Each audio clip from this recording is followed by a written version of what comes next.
Well, I'm going to say congratulations on this film. And David, if I can start with you, please.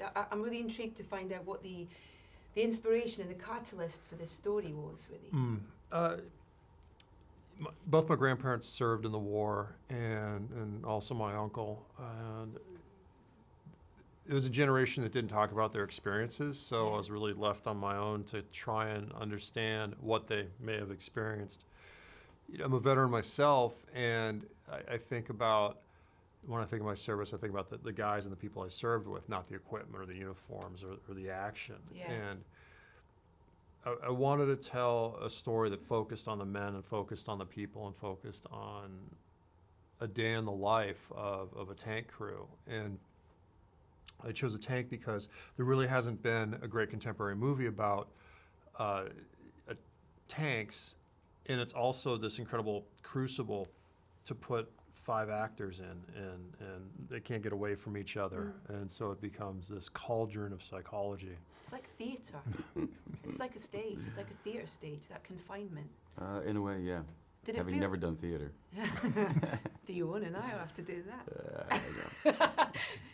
I was also really interested to learn that you, I mean, correct me if I'm wrong, that you didn't really use old films as such to kind of look back on it, but it was pictures, is that right? Right. Well, my research had a lot to do, my visual research really came from photographs, thousands of them, and I would just sit there with a magnifying glass. I'd print out hard copies and just sit there with a magnifying glass and just study details and study faces.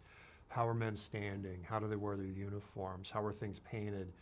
And those little details in aggregate can tell you a story, and it's interesting because you start to see common threads, and that helped me sort of build up these archetypes, these visual archetypes of these characters. Yeah. And then in terms of your character, War Daddy Brad, I mean, I kind of watching the film, there are ways he reacts to things that it makes you instantly go, think about his backstory and why has he reacted like that, and you know, this amazing relationship he builds up very quickly with Norman's character, like a father, but he's teaching him the hard way about things, and you kind of think about, well, is he a father himself? Did you guys work on his backstory together? Was that something that... Yeah, immensely. We worked on backstory, we worked on getting up and down a tank, we worked on operating a tank, we worked on the psychology of a soldier. But War Daddy, you know, any of the vets we talked to painted this picture to us of just complete and utter exhaustion, especially this point in the war. Cold, fatigued, mentally, physically, hungry, and operating on no sleep, and witnessing horrible things and partaking in horrible things, which is war. And we talked a lot about that, that psychic dent, or dent in the psyche, or what Dave called early on the proverbial hole in the heart, and it was incumbent on us to, from the moment the film starts, that we absorbed that weariness and portrayed that weariness. When do you work on that backstory, and when do you know, is it when you sign on to do the part and you guys start developing the character and look at that? Is that when that conversation starts? Yes, immediately. And I would get emails like 3 in the morning. But Dave's a bit of a maniac that way, and demands full immersion, and created an experience for us that was unlike anything I've gotten to experience before, and quite remarkable. And in the process, the 5 of us became really tight and learned to operate a Sherman tank. I mean, I've heard about the kind of the boot camps and all that kind of thing, but I almost would rather know what you got from doing that, what that brought and what that helped with. Well, the boot camp, I mean, the boot camp was kind of a graduation week after 3.5 months of study and sparring with each other, which was an idea I'm sure the insurance company wasn't aware of. Yeah, they must have loved that. This evil cocktail of preparation that these guys had to drink.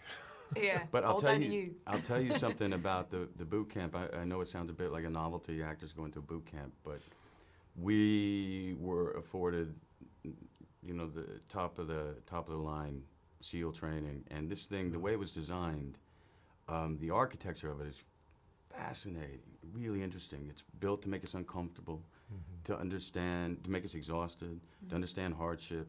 It tears us down, it beats us up, and then gives us task-oriented objectives where we have to start working together, and a team starts forming, and then they beat us down again, and then we have a success. And it was so finely tuned and structured that by the end of it, we had a level of communication, a hierarchy of responsibility. We knew each other's strengths and weaknesses, and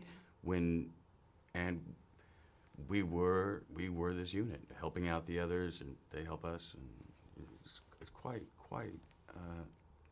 a psychological, fascinating structure to it all. I was jealous when they graduated from it because you could see the change in them. They were like one organism now, one entity, and they had shared something that I hadn't shared, so I was always going to be an outsider to them after that point. So you needed to be, though. I believe so. I mean, I think it would be amazing from any walks of life if you had to do this once a week. Not once a week, 1 week a year. Okay, yeah. That you did this, because Be a good tune-up. yeah, really good tune-up. Yeah, sharp burst of reality. What about filming in the UK? Why was that the decision, and what do you think that did it add anything to it, or what did it bring to the production? Absolutely, it was important to film here. The story took place in Europe, and as I started looking at where the equipment was, my movie was here. And the other thing is the film crews here are world class. If you go and shoot elsewhere, you're bringing UK crews in. So why not go to the source? Why not go to the home? Absolutely, some of the best people I've worked with, just incredible technicians in the artistry here, because so much of what you see on the screen had to be created, painted, aged, patinaed. Yeah. So there's really a sense of artistry, a real artisanal culture here that helped with the look of the film that I don't know if I would have gotten that, say, in the States. And with that kind of coming into to that confines of that tank, was that shot within a studio environment? Was that in a tank? I mean, how is it done? Because you watch it. I mean, it looks like you're in the tank. How do you go about capturing that? And because you feel claustrophobic in there with you guys. You feel that tension. You feel that closeness and that.